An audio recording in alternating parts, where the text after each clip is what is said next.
Earthbound, Science Fiction in the Old West, Chronicles of the Maca, Book 1, written by Mary Collier, narrated by Benjamin Fife.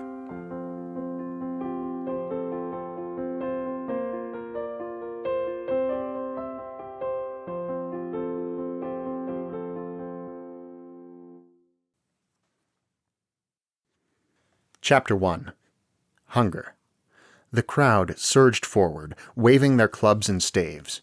Screams of anger and desperation driven by hunger erupted from their throats. They needed food for themselves, for their families. If there was no food, vengeance would serve as their substitute, for they would die either from hunger or the hated British troopers. 3 men stood in their path. One was a townsman, serving as a guide to the other 2. He promptly took to his heels. His pay as a guide was not adequate to cover this danger. One, a tall, red-haired gentleman clad in elegantly tailored clothes and fine boots, stepped forward, a serene look on his face as he pointed his index finger at the approaching mob.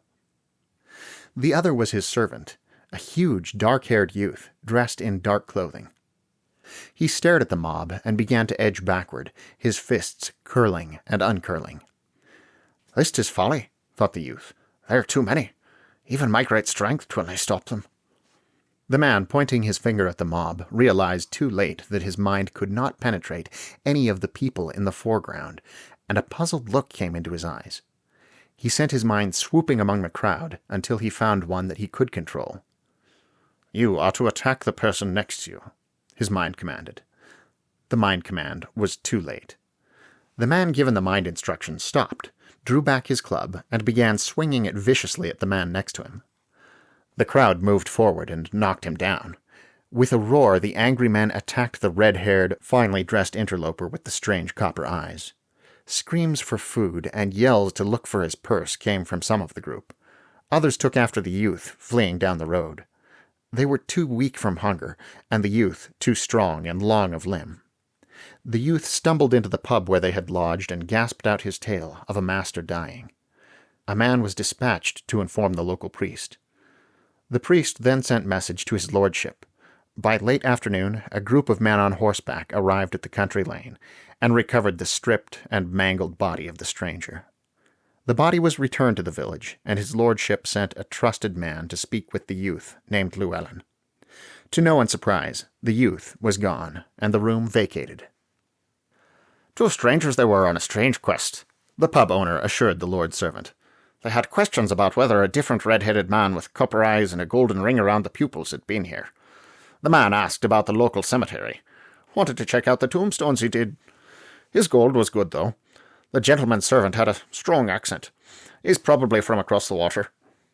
The owner cleared his throat before daring to put a question to such an important man. "Do you think we are in any danger from the prowling mobs?" "His lordship has sent an urgent message to the brigade stationed but a few miles from here. I'm sure they will heed his call for help." "That won't quiet all the people. They can't eat or sell their rotten potatoes."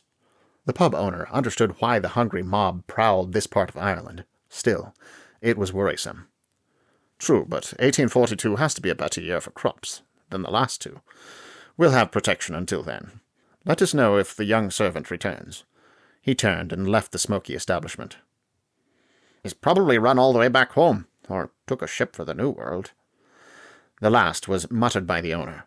Why in God's name, he wondered, would anyone in his right mind stay in Ireland now? Chapter 2. Freedom. Llewellyn sat under an outcropping of rock, a shield against the mist, and considered his options. That he was Maca of Dawn, hereditary administrator of one continent on the planet Thalia, meant nay more to these Earth beings than it did to the Justines who had beaten Thalia. Earth beings thought him to be about 21, but he was nigh 63 according to the data aboard the Golden One, when he checked about 30 days prior to landfall. Of all the places they had looked and scanned for signs of Toma's landing, Ricca, the Justine, had deemed this planet as the one that possessed areas where people were red-haired and brown-eyed. Ricca postulated that these beings might have the ability to evolve into a Justine-like being. In time, these Earth beings could replenish the Justine gene pool. It was possible that Toma, the missing Justine, may have made the same assumptions. Of Toma's Golden One, there had been no trace, but there was no other habitable planet that matched the encodings on the crystals Toma had left in the Justine knowledge banks. They had investigated 2 other countries, and then went to the one called Ireland. Ricca had left this area as second to last, as Ireland was an economic disaster. Another land, the United States, was a vast area of empty space and ill-looking towns. Its scattered populace meant that any search would take years. Research in London had shown there might be a small group of people scattered over Europe and Asia, but those areas were unlikely places for Toma to dwell. Llewellyn kenned that Ricca had planned to abandon him on this planet. Until then, Ricca had used him as a servant. It was also Ricca's way of avoiding mind contact with these primitive creatures as they caused him headaches. The realization that it wasn't the primitive ways of this planet that bothered Ricca, but the fact that many of these beings could close their minds to the Justine's mind probe, gave Llewellyn immense satisfaction. Llewellyn's Thalian-Justine mix of genes had endowed him with the Justine ability of mind-speak and entering another's mind. Ricca had taught him control while aboard the Golden One, to keep him from killing any of the Crepion crew. The one Crepion's vomiting while he grovelled before Llewellyn had been an accident. The Crepi, as Thalians called them, had struck him, and he had lashed out with his mind rather than his fists. He kenned that the use of fists would have caused Ricca to lock him away. Llewellyn did not know how he had managed to channel directly into the Crepi's mind. Ricca had taught him to mind-speak, to build walls in the mind when privacy or contemplation was necessary, and how to direct his mind into that of others. Like Ricca, Llewellyn was unable to enter the minds of all the Earth beings they had encountered. He had assumed it was because of his youth, or the fact that his abilities were less than a full-blooded Justine's. He realized that Ricca could not enter their minds when an innkeeper in the last town cheated them, nor could Ricca's mind command make the man repay them. Ricca's headache had been ferocious that evening, and Llewellyn smiled in remembrance. He was to be marooned to complete the sentence given when he was but 21. The Justines denied the possibility of a mutant being born to parents from different planets, but he existed. They did not allow the beings on the planets they controlled to believe or teach that mutants could exist. To rid themselves of a perplexing problem and a refutation of their biological teachings, the Justines condemned him to isolation. The last 40-odd years had been a darkness. Thalians needed to touch, to hug, to bed another, and he had had nay. Ricca had detested that a servant be entrusted with funds. Customs in this land decreed that gentlemen did not soil their hands with money. More funds could be manufactured on the Golden One if one knew the proper procedures. The spaceship, manned by 4 Crepions, was on the dark side of Earth's moon, where the Earth's primitive telescopes would miss it. The scout from the Golden One was carefully hidden not far from here. It was guarded by 2 Crepions in case a curious passerby chanced upon it. Llewellyn could book passage on a ship to the new lands if he had more of the currency in gold from the Golden One. If he tried to hire on as a sailor on one of the ships sailing for the Americas, he feared he would kill one of these Earth beings before they arrived. He'd seen some of the brutality the sailors endured during their travels on this planet. If the scout were in his possession, he could fly to the place called America and find somewhere to hide it, but he would still be without funds in a strange land. There was also the chance the Crepis would scan for the scout and locate him. Even if he avoided them, he would die here. Without Ricca, the Crepis were apt to kill him anyway. If the Golden One were his, there was always the possibility that he would live long enough to acquire the needed information from the knowledge crystals aboard the ship, to return to his planet and complete his mother's revenge on the Justines. His mother had destroyed the Justine planet. He would destroy the Justine refuge, and Thalia would be free. All were dreams until he procured the Golden One. Night was beginning when he approached the cave. A light mist was falling, as it seemed to do most of the time in Ireland. A 3/4 moon vied with a cloud as to which would dominate the space, and the cloud was winning. Llewellyn dug out the hand-com from the valise. It was hidden within the elaborate compass. He swung back the cover to access the audio. "I have been sent to retrieve the rest of the funds. Rickett is resting for the eve."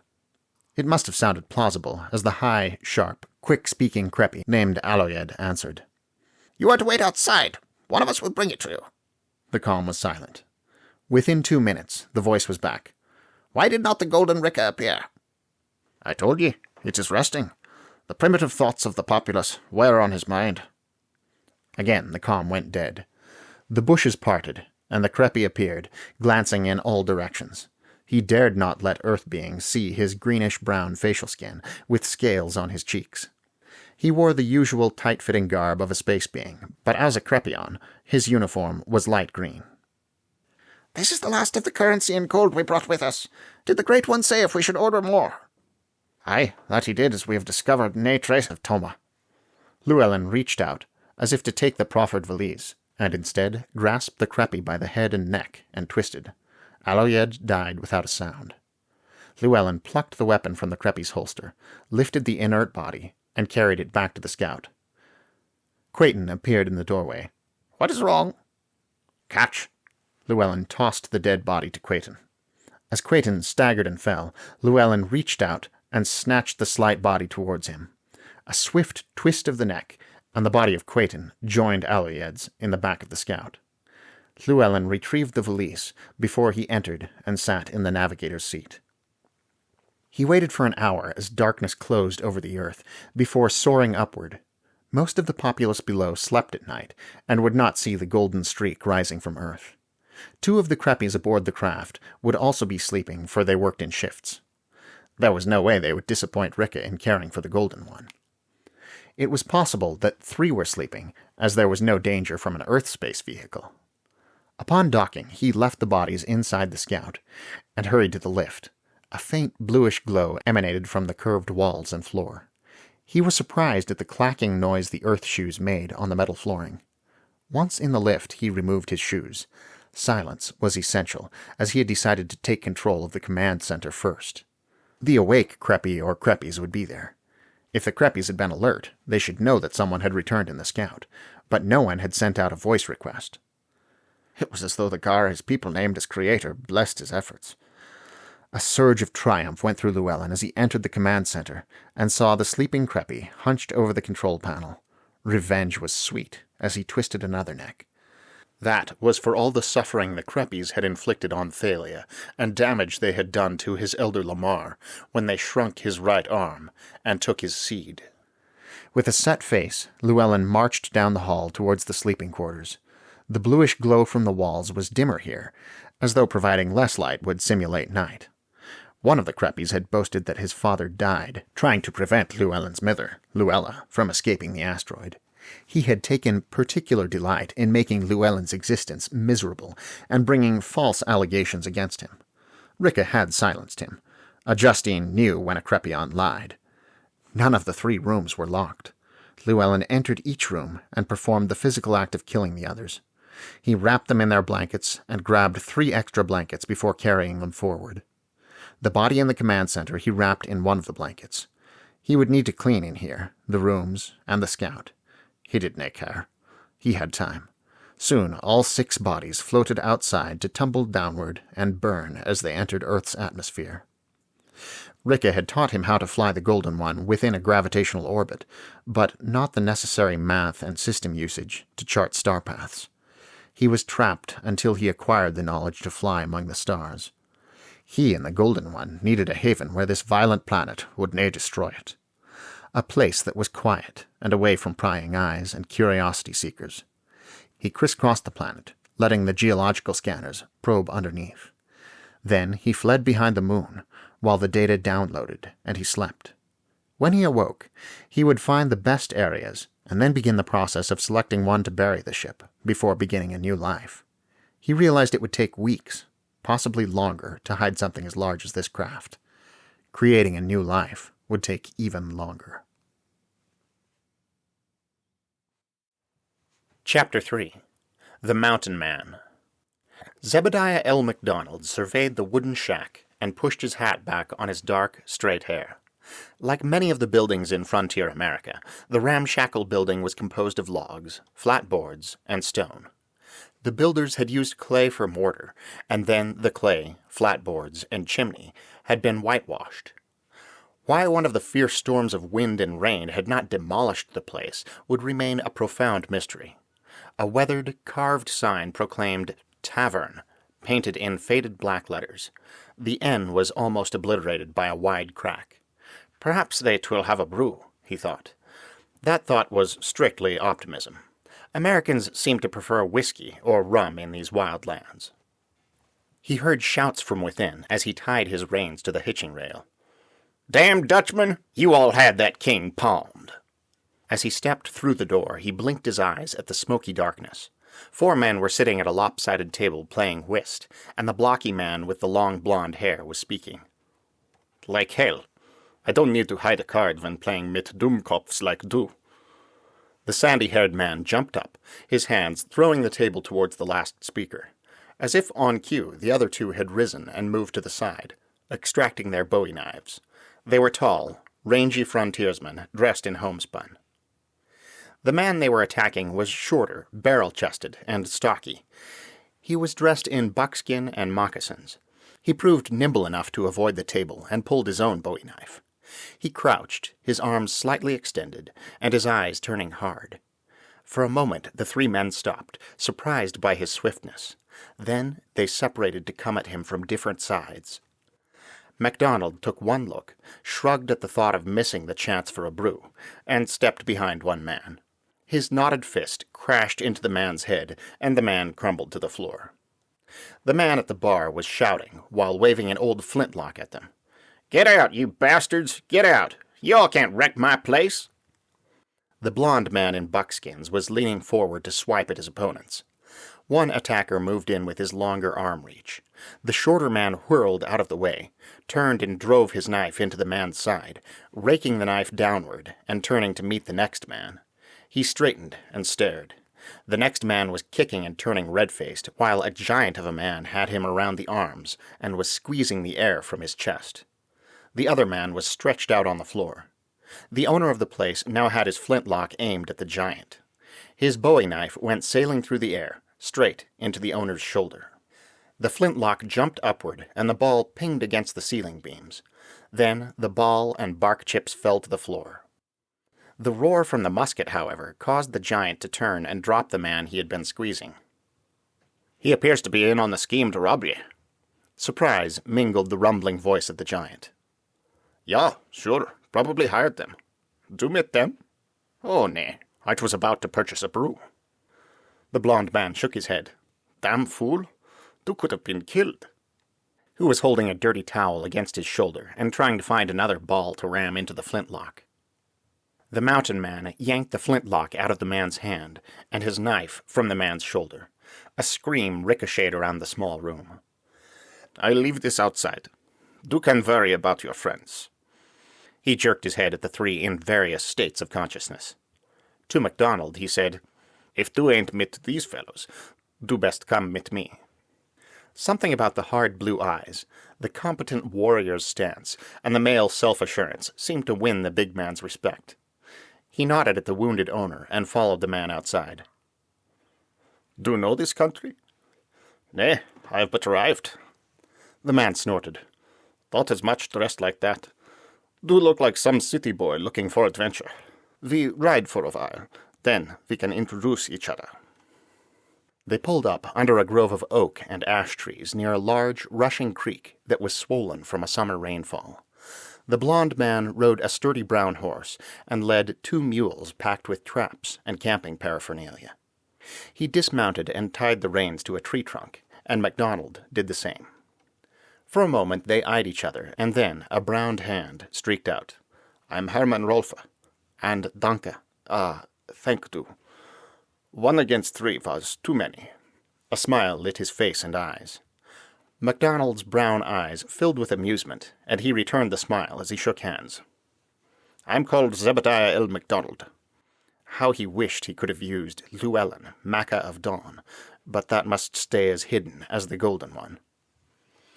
"Want to say where du are going, or do you want to stay quiet about that?" "I am nae certain.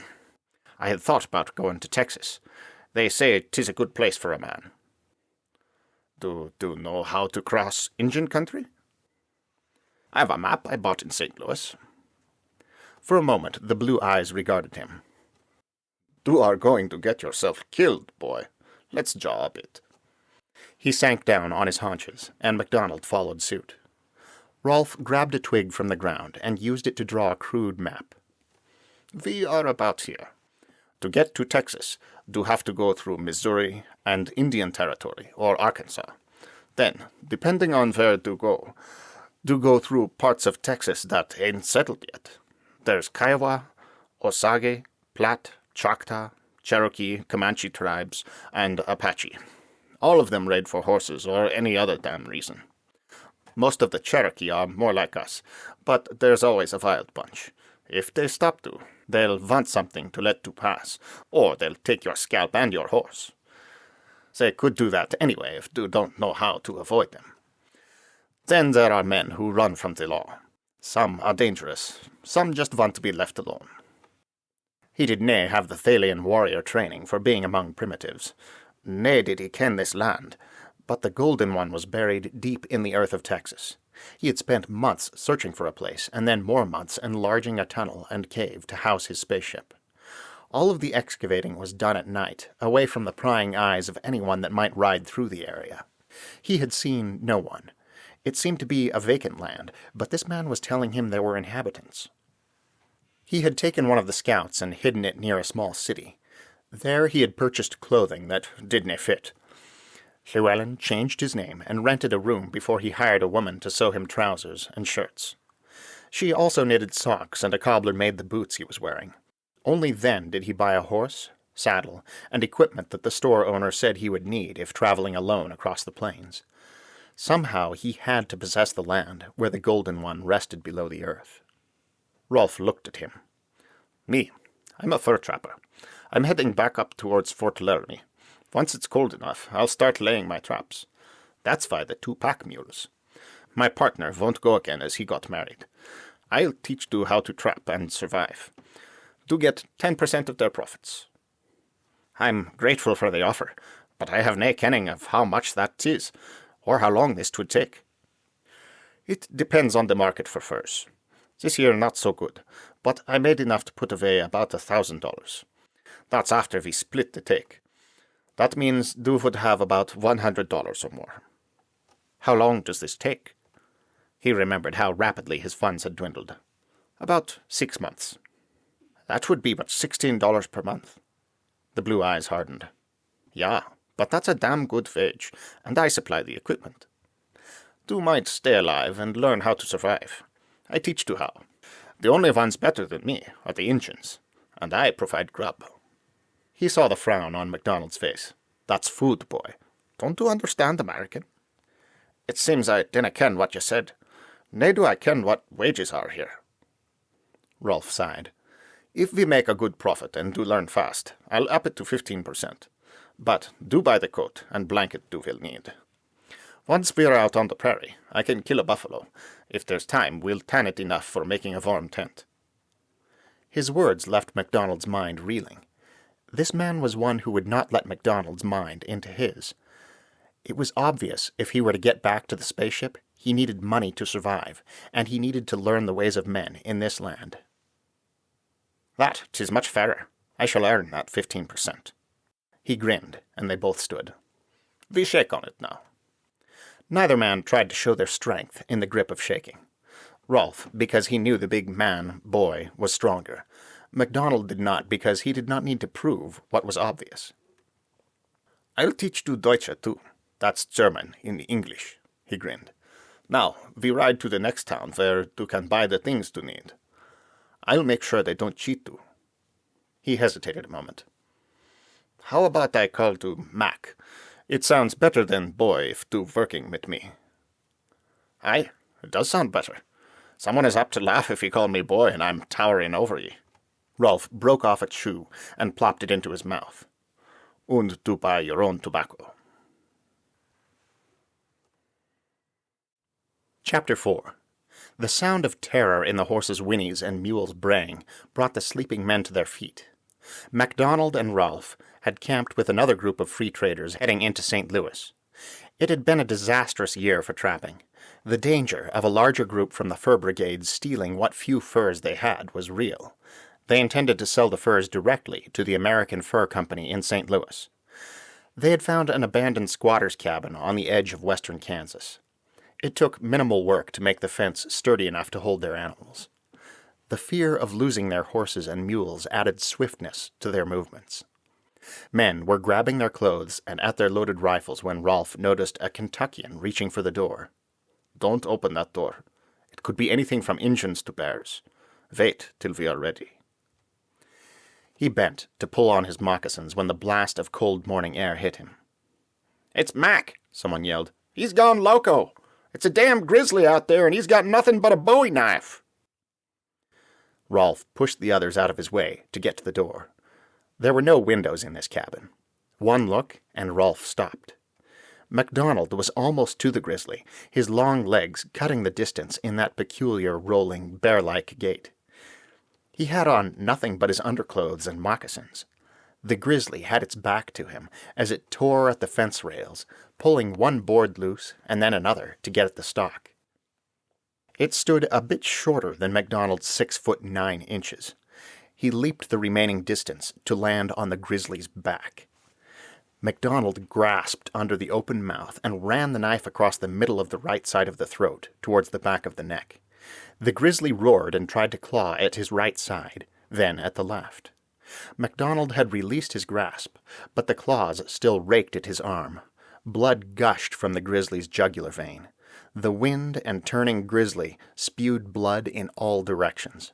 As his feet hit the ground, MacDonald reached upward and thrust the knife into the grizzly's left eye. He tried to retreat, keeping behind the grizzly, but the beast stood, roared, turned, and charged. "Get down, you damn fool!" Rolfe was shouting. The men watched as MacDonald managed the impossible. He had gotten to the side of the charging animal and was back up on the beast's back. He had transferred the bowie knife to his left hand and was ripping at the jugular vein on that side. This time the blood oozed out, and the bear dropped to his 4 feet, shaking his head as to clear his sight, and charge at his antagonist. MacDonald stepped back, dragging the cold air into his lungs, and creating clouds of iced vapor as he expelled the air. He could not explain to these men that for one moment he was back in the sky-maced mountains that bisected his continent of dawn, and that he, the Maca, was proving his worth by killing the wild Elbanor with a knife. That he should have been wearing only a thong was irrelevant. The grizzly was close enough in size, and the bowie knife sufficient in killing efficiency. The grizzly shook its head, and more blood spewed. Then the bear turned to peer at the livestock with its remaining eye, turned again toward the men at the cabin, and reared before toppling to the ground. MacDonald threw his head back, and his yell rolled out into the prairie sky. "I am Mac!" And he hesitated, just for a moment. "Donald!"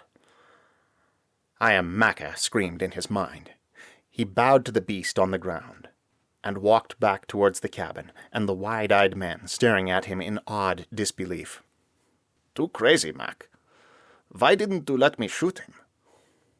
"Because, friend Rolfe, I needed to do that. Now the frustrations of this year's hunt are somewhat alleviated." MacDonald smiled at him, and his brown eyes filled with amusement. Rolfe shook his head. "Well, at least we can sell the fur. Too damn bad to ruin their face." "Why sell it? We can keep it, or you can. Mayhap it will keep us warm one of these nights." He realized the cold was biting into him, and he stepped inside the cabin. The others hurried out to check the animals, and to keep them contained. Rolfe started skinning the bear. There was still plenty of salt left to start the curing, and the bear meat could be eaten that night. Chapter 5. An Era Closes. MacDonald and Rolfe walked out of the American Fur Company, their backs straight and their shoulders swaying. MacDonald walked with his rolling gait, and Rolfe was not much different with his legs bowed from the time spent in the saddle. Not until they were outside and mounted did they speak. When Rolfe did speak, it was in German. "I still have to go home and tell Mrs. Rolfe what happened to the prices. You wait a couple hours, and then come by. Don't do anything stupid, friend Mac. and drink up what little you do have." MacDonald looked at him. "'Twas a good 2 years." It was their normal conversation pattern. Rolf spoke German, MacDonald his own brand of English. "No, there was one good year, one halfway decent year, and this year we barely made a profit. We've got to plan for next year. I have an idea, but don't want to bray it all over the streets. Now that I think about it, you have enough to rent a place. Come by in the morning, and we'll make our plans." MacDonald decided to save his pittance from this year. He was up to 30% after 3 years of working with Rolf, but it looked like 1845 was the last of the good times for fur trappers. The men in the camps the last 2 years had been different, rougher, and meaner. Rolf claimed they were far less educated than the earliest trappers, and most of them were Frenchmen out of Canada. They were a dissipated lot and drank their furs away before they even made it to St. Louis or left the rendezvous. The Indians were prone to drinking and trading their women. The tribal women and men appeared slovenly compared to the first year MacDonald had seen them. Rolf was different from the other trappers. He had a wife and an established home here in St. Louis. MacDonald still puzzled over the rapidity in which the female of the Earth species bore their young. Rolf had married Miss Clara Riker in 1842, and their daughter, Maria Gretchen, was born that same year. Maria died before her second birthday. Olga had been born last year, and now another was expected or already born. Rolf had even been prudent with his funds, either leaving them with his wife or securing letters of credit. Banks were risky. They were given to collapsing, and their script became worthless. MacDonald had either carried gold coins in a belt around his waist or left his funds in the care of Mrs. Rolf. He was afraid to speculate in land in Missouri or anywhere else. Right now he planned to visit a bathhouse, find an eating establishment, and then spend the night outside of town, hidden away for a needed rest.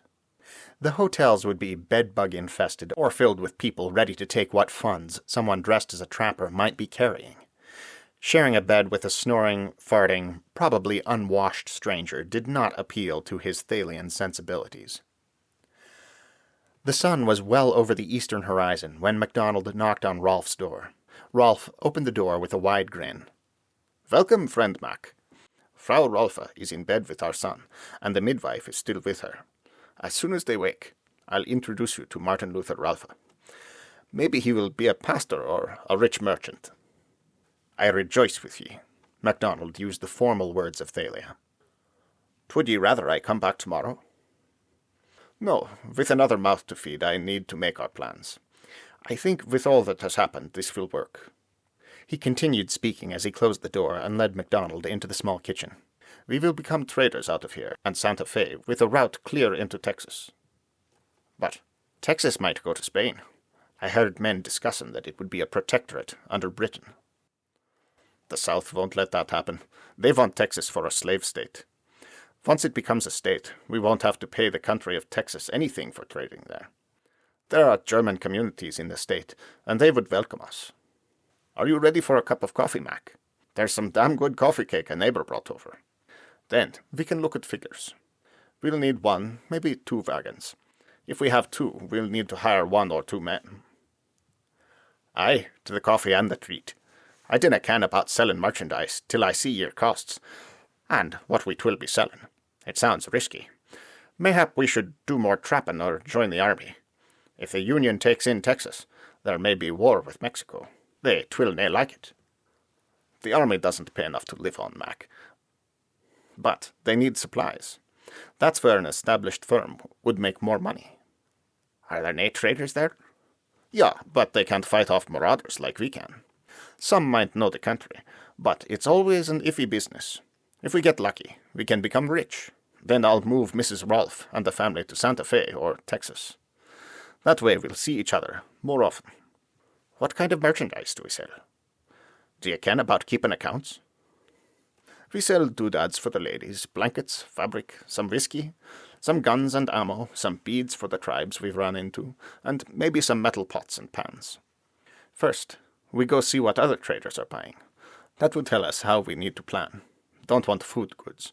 Too heavy and might spoil. Ships take that in faster anyway." "Don't they take the same goods ye are planning on?" Yes, but they don't make it to the little towns and smaller settlements. Even if the goods get that far, they cost double, triple, or more. A trader coming in from the north would be welcomed. Chapter 6. Hard Times. Millard Hurley fought to unhitch the mules from the last wagon and get them hobbled. His shoulders were strained and hurting from the effort, and one of the damn mules had stepped on his foot. It had been a fight with the mule teams every day. His employers were not shy about telling him they were replacing him in the next civilized town. Millard was in his middle 40s, with a sun-lined face and graying hair, his exact age uncertain. Who bothered with such things anyway? He wouldn't have been hired out of Lawrence, Kansas, except the other man had the bad luck to keel over dead. Millard was convinced the mules must have brought on a fit of apoplexy. Rolfe appeared with an antelope. God knew how the bastard could find game when no one else could, not in this dry, rocky place. MacDonald had hobbled and fed his horse, and now was starting a fire behind one of the wagons. Dust stirred with every movement. This was a hellish part of Texas, all sand and rock unlike the prairie they just came through. MacDonald and Rolfe were delivering supplies to one of the new army forts that had sprung up since the Mexican War. Millard was seriously wondering why he had agreed to work for them. These two drove men like animals, and treated the animals better than men. He would have preferred a wagon-load of whores instead of sundries for the dragoons. Rolfe threw the antelope down and started to dismount when his horse began lifting its nose to the wind. Mac, something ain't right. Saddle your horse and bring your rifle. Hurley, do best grab your gun and be ready to ride a mule. He swung his horse around to gaze at the horizon. MacDonald never questioned Rolfe's instincts. He tossed dirt over the fire, grabbed his rifle and saddle before running toward his horse. On the horizon appeared a line of warriors that broke into a gallop, whooping and shaking something in their hands that looked like a stick with feathers on it. Millard tried to mount the mule and was promptly dumped on his backside, cursing mules and the men who had brought him to this god-forsaken country. Rolfe aimed a shot at the oncoming men. What do you think, Mac? There's too damn many of them. MacDonald's voice roared out over the mesquite and scrub-brush savanna. Millard was fighting the mule, trying to get it to stand still. The roar of Rolfe's Henry had startled the mules, and they began running, some towards the oncoming men, others back the way they had come. There was a sinking feeling in his stomach, and he raised his fist to hit the mule when he was grabbed from behind and lifted bodily off the ground. MacDonald had one arm around his chest and was carrying him as his feet made running motions. Hold still till we get off a ways, then you can mount behind me, came the roar in his ears and mind. How the hell was the man holding on to him? Millard didn't care. A couple of the yelling bastards were riding after them, but the other yells seemed to grow dimmer. Rolfe and MacDonald raced around a boulder and drew up. Get on behind me. Millard found himself dumped on the ground, and MacDonald's hand extended toward. Rolfe had slid off his horse and took a quick shot around the rock. Then he jumped back in the saddle and pointed to the north before riding off. With a nod, MacDonald followed. 2 hours later, they pulled up and dismounted. Rolfe took a swig out of his canteen and looked at MacDonald. Where's yours? Back in the saddlebag that is on the ground. Damn careless. Aye, it was. Millard was shaking. Be they gone? Mayhap, the big man shrugged. What do you think, friend Rolfe? I think they chased down the mules, and now they're having a party with our goods, and tonight's dinner. What the hell do you think they're doing, Mac? The big man let out his breath. Any chance we can make our own attack and recover our merchandise? When we stopped at that border, I saw smoke. What they ain't took, they've burned along with their wagons. Rolfe fought to keep the German out of his speech. Damn Kiowa. Do you think the Comanche would keep them too busy to bother with us? We need to move on, Mac. We walk the horses now and find Wasser. Then, a good place to camp. What about food? Millard was regaining his courage. We go hungry tonight.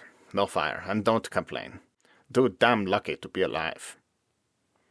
Rolfe glared at him, and Millard swallowed. Rolfe probably would have left him back at the wagons.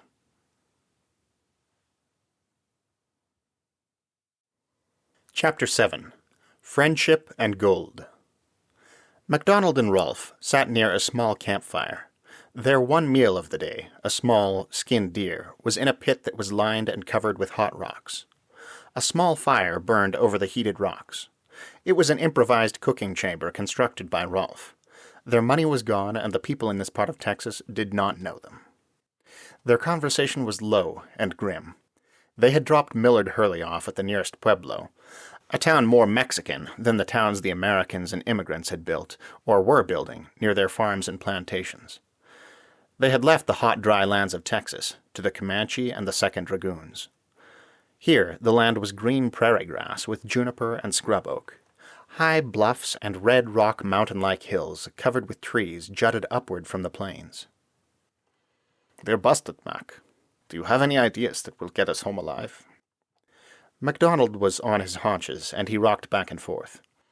He kenned where he was. The Golden One was hidden to the north, mayhap 3 or 4 days' ride. There was still gold there. He had taken enough to buy a horse, equipment, clothes, and food when he left. The year was 1850, and Texas and California were now part of the United States. It meant this land was being sold to white men like him and Rolfe. He had learned that land records were kept at the county seat and would have the legal description of the land covering his secret. Then he could find out if anyone owned the land, purchase the land from the owners or from the state of Texas. He would probably need a lawyer, but he could use his mind to determine if people were honest or trying to cheat him. Still, he had to consider Herman. His friend had taught him to survive in this wild land, lent him money to start in the trading business, and then made him full partner. Rolfe had given him the cover he needed to learn the ways of this world. How could he convince Herman that he had left the gold hidden all these years? Earth beings' short lifespans meant they reckoned time differently than Thalians. Would his reaction be indignation, or would he agree to go partners and become a rancher? MacDonald relished the idea. In Thalia, Don had supplied the kine to all of the houses. It didn't matter that kine were called cattle here. It was the same brown-eyed beastie. "I have been thinking, friend Rolfe. I like this land. Most of it is open grassland, and cattle do well here. They are running around free since the turmoil of the Mexican War, and Texas claiming the Spanish land grants here and the United States in California. How would you like to become a rancher?" "Have you gone stark raving mad? What the hell would we use for money?" MacDonald glanced up. "Before I met ye, I stumbled on a cache of, tis gold. I 'twas new in this land, and didna ken how to use it or where. It remains hidden, and the location 'tis near here, about 4 days' ride at the most. Without yer teachings, I 'twould have died in this land, or been reduced to starvation. 'Tis more than willing I am to share it with ye. And this isn't the way to keep me silent if it's been stolen?" MacDonald stood. "Friend Rolfe, you cannot believe that." "Well, was it stolen?" "Nae by me. The owner 'twas nae there." "How much gold?" "I'm nae sure. It seemed a great amount, but then I didna ken the currency of this land."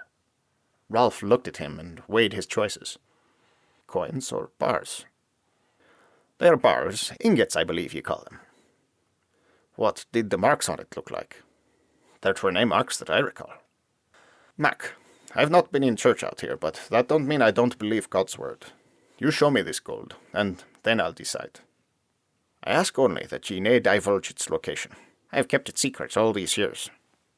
If it's stolen from some bank or company, I can't keep it a secret." "How can you determine that from looking at it?" "The marks on it, damn it.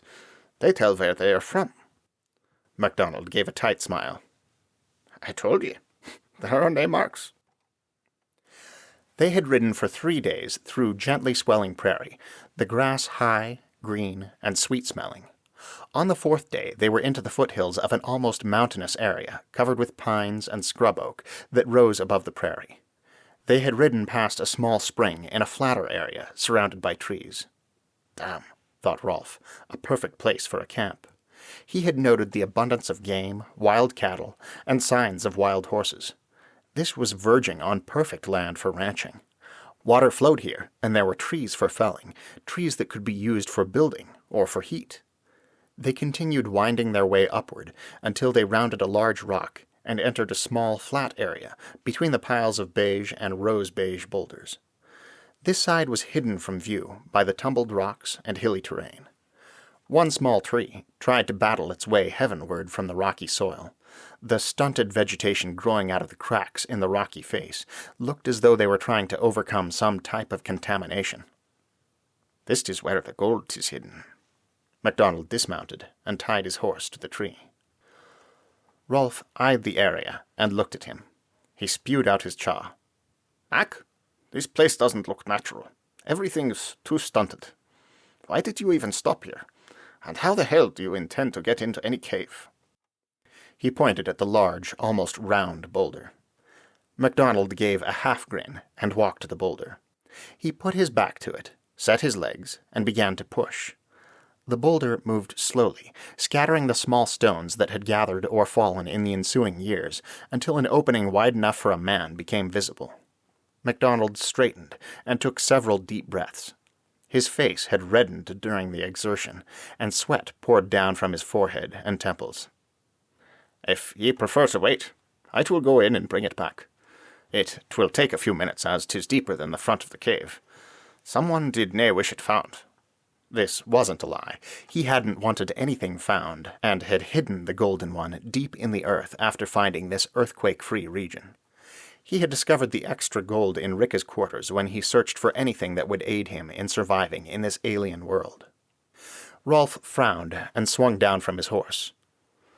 "Why do I get the feeling you are hiding something from me, Mac?" "Because I am." He turned to face Rolf. "If ye see what I have hidden below, ye will have the knowledge to destroy me and my time here. Who did ye kill to steal the gold? Are there bones hidden by the gold? Nay, ye ken me better than that." His voice was emphatic. "Friend Rolf, if the world sees what 'tis below, certain people will wish to claim it. Without me they canna enter it. They will nae understand it. They will try to possess it or destroy it. The weapons available in this world cannot do that. They will fear it and me." Rolf's voice was devoid of understanding. "You are not making sense. You said world. Do you mean the U.S. or Texas?" "I mean this world. Come with me, and then decide if ye will keep my secret." He turned and moved sideways through the open space. Rolf tied his horse to the tree, not really sure if it was sturdy enough to hold both horses if something should frighten them. Like MacDonald, he had to turn his wide frame sideways to enter. For a moment he stood, blinking, waiting for his eyes to adjust to the semi-darkness. When he could discern the features of the cave, he